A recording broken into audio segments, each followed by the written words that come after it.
তো যারা কমেন্ট করে আমি তাদের উদ্দেশ্যে একটা কথা বলবো, আরে এন্টারটেন করুন না, জীবনটাকে ভালো করে উপভোগ করুন। এত সুন্দর একটা ভগবান জীবন দিয়েছে, সেটাকে সঠিক কাজে ইউটিলাইজ করুন। ঠিক আছে? ভগবানের প্রসাদ পান, ভালো ভালো মানুষকে ভালো কথা বলুন, ভালো খান, সমস্ত।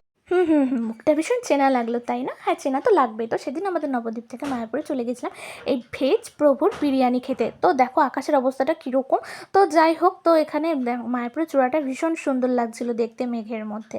তো মেঘ, ঝড়, বৃষ্টি যাই হোক না কেন, বিরিয়ানি খেতে আমাদের কেউ আটকাতে পারবে না। তো তারপর গিয়ে দেখি প্রভু গোসেবা করছেন, ভীষণ ভালো লাগলো জিনিসটা দেখেই। তারপর প্রভুর দোকানে ঢুকতেই অজরে বৃষ্টি আরম্ভ হয়ে গিয়েছিল।